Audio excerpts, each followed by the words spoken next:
这一次来跟大家分享胃排空速度与血糖之间的关系，主要当然是因为我上一篇在讲我肠胃炎嘛。其实肠胃炎之后，我的血糖就一直有点怪怪的，等一下再跟大家说怎样怪。所以我就去翻了这个《自由自主》这本书，去寻找肠胃与血糖之间的关系。首先，我们先来看糖类到底是在哪里被吸收，让我们看到血糖上升的这个现象。我们看到《自由自主》的第73页。这边明确的告诉我们，糖类一定要经由肠子才会被吸收，糖不会在口腔或胃里被吸收，而肠子的上一站是胃，所以胃的排空速度决定了血糖上升的速度，而胃的排空速度由下括约肌控制。大家比较常听到的是幽门，我们就讲幽门好了，那个下括约肌太难记了，大家也记不起来。总之这边就一个重点，胃的排空速度会影响血糖上升的速度，因为糖类一定要到肠子才会被吸收。那大家一定就会好奇，怎样可以减缓胃的排空速度？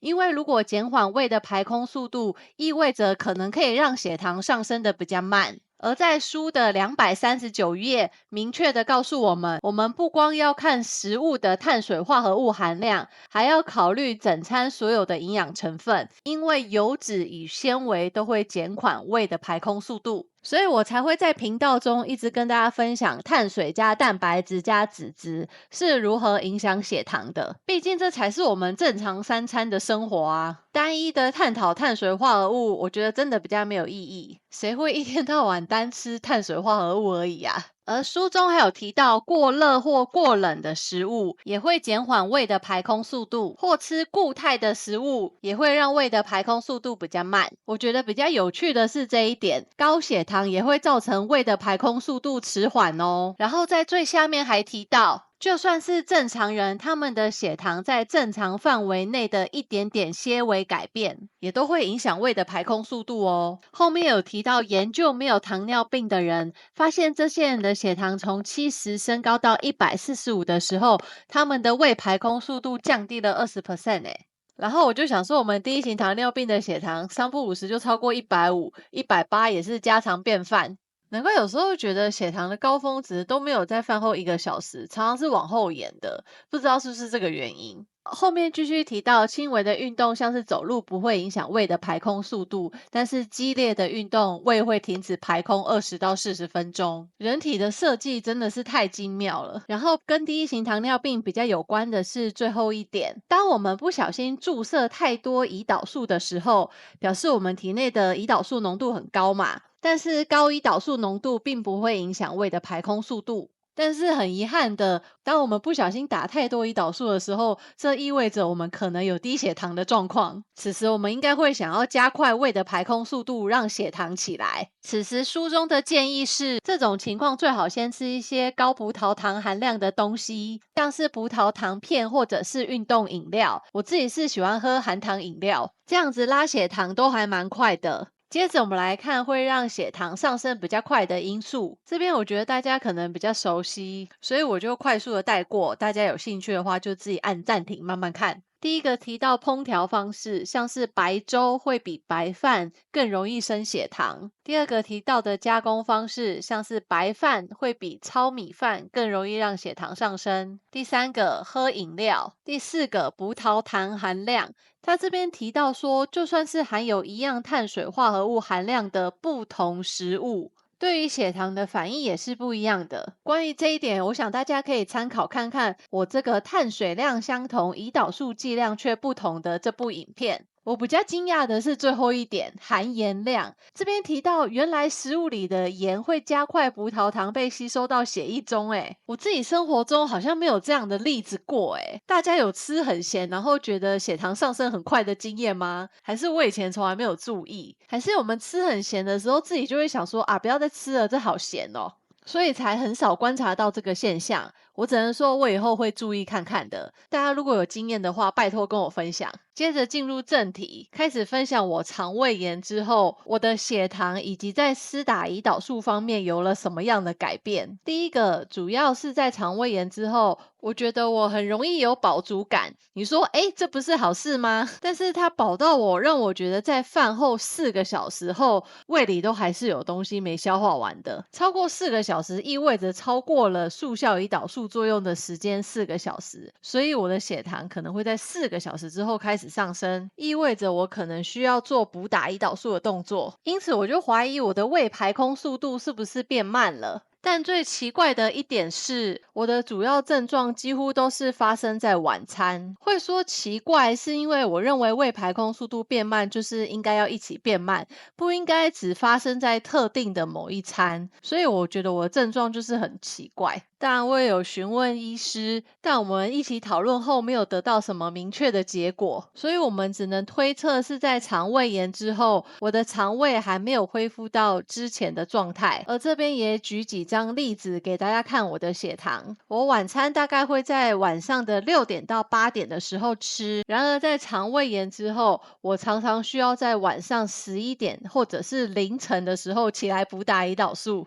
就是我图中圈起来的部分，我只是随便找几天做例子哦。像这2天我都是明显的先低后高哦，在运动之后甚至越来越高。以前在运动完之后，我还会补充一些碳水或蛋白质，那时候根本不敢补哦。但是我想，如果是糖友都应该知道，血糖会先低后高的话，有很多种原因。前面的低可能是我胰岛素打太多了，或者是我吃太油了，也有可能。没有错，所以我只能跟大家说，我已经尽量排除这些原因了，仍然没有办法阻止我的血糖在饭后4个小时会越来越高的这个现象。没有人会喜欢在凌晨一直起来补打胰岛素的，我也不想整我自己好吗？那因为我跟医生讨论后也没获得什么结论，所以我就去疯狂翻了这个《自由自主》这本书，看看有什么状况是跟我这样很类似的。而且我相信大家都知道，影响血糖的因素根本不单只是食物而已，荷尔蒙的变化根本就是我们无法掌控的。那在我努力翻了《自由自主》这本书之后，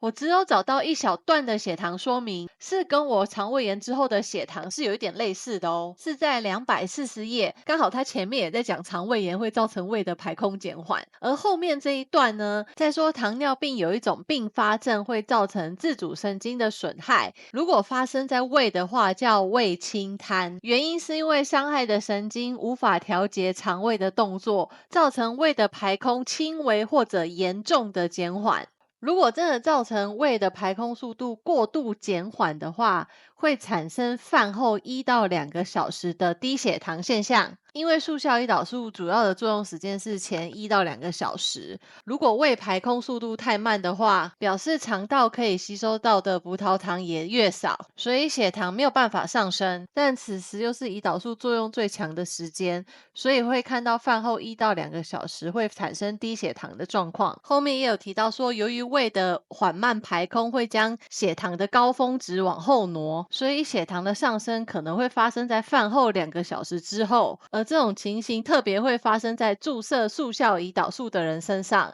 就是我们啊。而在378页书中整理了一个表格，关于胃排空减缓的诊断是可以透过一个特别的 X 光核子摄影，叫闪烁摄影检查，去判断你的胃排空速度是否正常。这真的超冷门的耶，我以前完全不知道胃排空速度还可以检查的。这个检查也很冷门，我想不会有太多医院有，一定要大医院才有。所以如果有资深糖友觉得你有以上这些状况，然后又找不到原因的话，或许可以跟医生讨论看看要不要做这个检查。右边他也提供了一些治疗方式，不外乎就是改变饮食，或者请你吃完饭再注射胰岛素。最后一点指出它是有药物可以治疗的哦。那最后大家一定会好奇，我真的是发生了胃清瘫这个状况吗？答案是没有，我现在好了。我只能推测，我是在那一次肠胃炎之后，肠胃受到了一些伤害，所以产生了暂时性不明原因的胃排空速度减缓。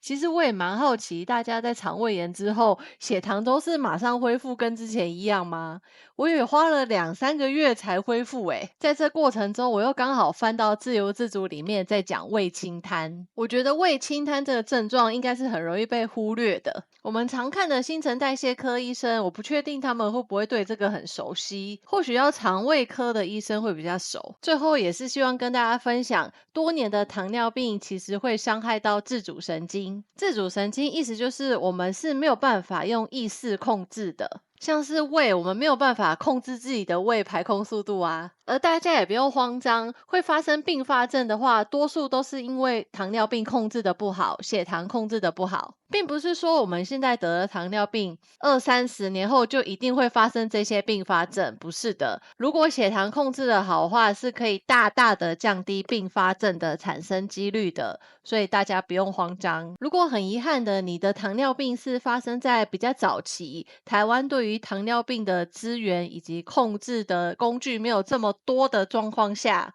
或许你以前的血糖真的是控制不好的，那你可以看一下这个表格有没有什么类似的症状，提早发现、提早治疗，和医生好好的讨论，才是最好的方法。我这边比较常听到的是膀胱无法排空，就是觉得尿尿都尿不干净的样子。大家可以翻到377页，自己好好的研究。最后跟大家分享我的童年，这次不是闪电霹雳车，老派的我这次是美少女战士。虽然大家都喜欢古早的片头曲，但其实我最喜欢最后一部的这一首。